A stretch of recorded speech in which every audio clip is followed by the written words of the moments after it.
Now for the top story tonight, reaction. Joining us from Boston, Fox News military analyst Colonel David Hunt, and from Washington, Fox News strategic analyst Lieutenant Colonel Ralph Peters. So, Colonel Peters, I understand you disagree with me, correct?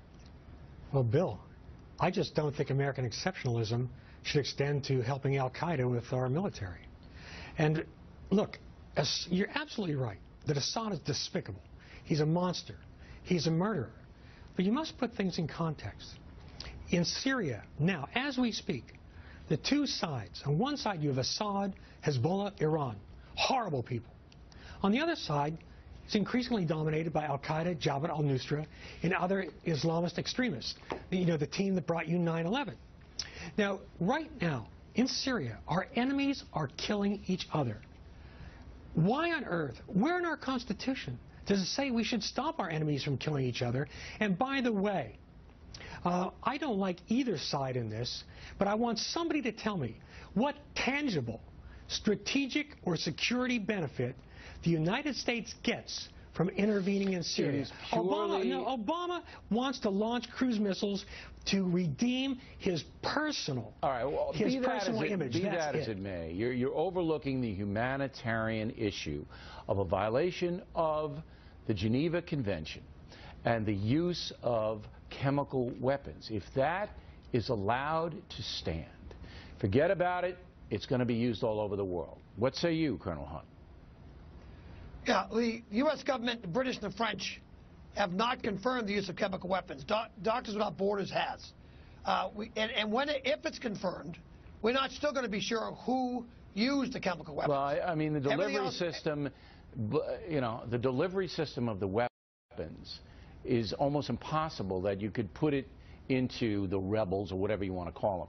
And no, also, it's not, Bill. From what I understand, Colonel, from what I understand, Israeli intelligence, Doctors Without Borders, and U.S. intelligence now all say that Assad has a cache of these weapons and used them. Now, if that's not true, if Assad didn't do it, then all bets are off. But we have to assume that he did do it at this juncture. Go ahead, Colonel. No, we have to. You can assume that if you want to assume chemical weapons are used, which I don't, then there's no way you can assume therefore you don't even think the poison gas was used. I think the terrible thing happened. Well, who did it is seriously in question. Who benefits from this act? Well, your own government and other governments are saying that the Assad regime did it, and the doctors on the ground are saying that the gas was used. It's enough for me. The doctors on the ground have said it was used. We have not got confirmation from the U.S. government, French or period. Now, what about this act? What about you guys? Now, let's go back to 1940 when the same arguments were being made against intervention in Europe, all right?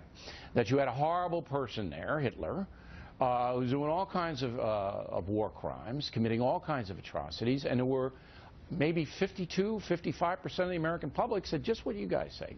Hey, let's stay out of this. Not our fight. We shouldn't be doing this. All right? Now, I see parallels there, Colonel Peters. Am I wrong? Yes, you're absolutely wrong. What you're setting up is a situation that if Hitler had been fighting the Japanese, you want us to pick, gee, do we fight on the Japanese side or Hitler's side? The people in Syria are all bad. Now, Colonel Hunt is right about the delivery systems. Primitive delivery systems could have delivered chemical weapons if the opposition had captured some, and they probably have by now. I don't know who did it. But here's the thing, to a great extent, the use of chemical weapons, which I abhor, is nonetheless something of a red herring.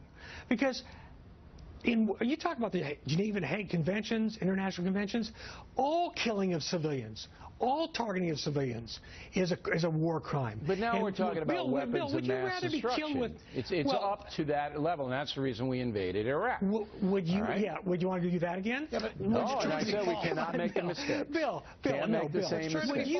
would you rather be killed by poison gas or tortured to death by al-Qaeda? It's not a matter of me rather being anything. There's got to be some moral authority in this world.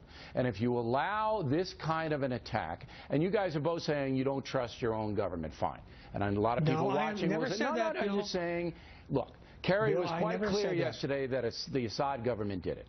And you're saying you don't believe Kerry, the Secretary of State. You're both saying that, okay? So you don't trust your own government, you don't trust your own government.